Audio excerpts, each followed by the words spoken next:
Abdi Hirsi often posts his sermons online, and he's been a frequent spokesperson for Calgary's Muslim community, often speaking out against criminal radicalization. I even feel guilty every time I watch because I'm giving him publicity. CBC News has learned Hirsi is a wanted man in the U.S. He's facing 6 charges of criminal sexual conduct and criminal abuse.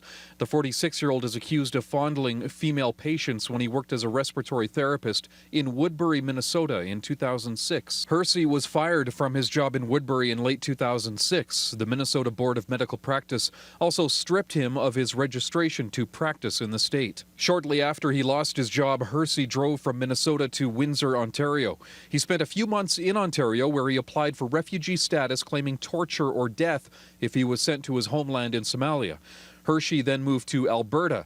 In 2008, Abdi Hirsi was granted refugee protection. He eventually moved to Calgary, and in 2010, he was hired as an imam by the Muslim Council of Calgary. I know nothing about him. He just came from nowhere. The Muslim Council says Hirsi never really fit in. His messages were not well received at the council's mosques and musallas in Calgary. It says it made a mistake by not doing a more thorough background check. The MCC fired Hirsi last year after learning about the charges in the U.S. Hirsi's status in Canada is still unclear. The federal court has ordered a new refugee hearing. Canada Immigration's position is that Hirsi misled or withheld information about the U.S. allegations. Hirsi is asking the government to drop the case so he can focus on securing permanent residency here. Brian Labby, CBC News, Calgary. A Calgary imam says he's innocent of sexual assault charges he faces in the United States. Abdi Hirsi is accused of assaulting patients while he worked as a respiratory therapist in Minnesota.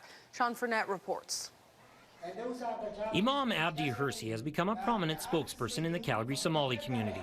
In January, he hosted a public forum that Police Chief Rick Hansen attended to discuss issues facing the community, including shootings involving Somali Canadians and ISIS recruitment within the community.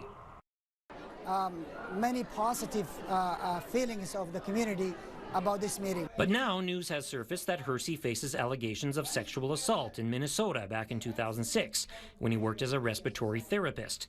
Police there say 2 women complained they were fondled during medical procedures. There's been a rush to judgment in this matter. These 9-year-old allegations have never been tested in a court of law. Hirsi's license to practice as a therapist has been revoked in Minnesota and in Alberta.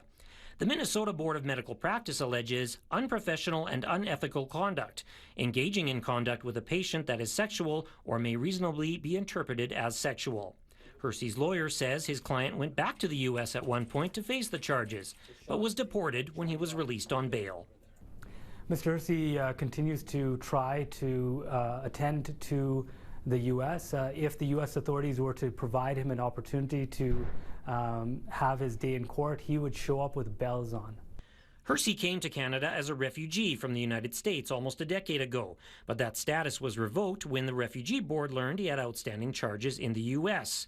Hirsi has appealed that decision, and the federal court has sent it back to the Refugee Board for another hearing. No date has been set.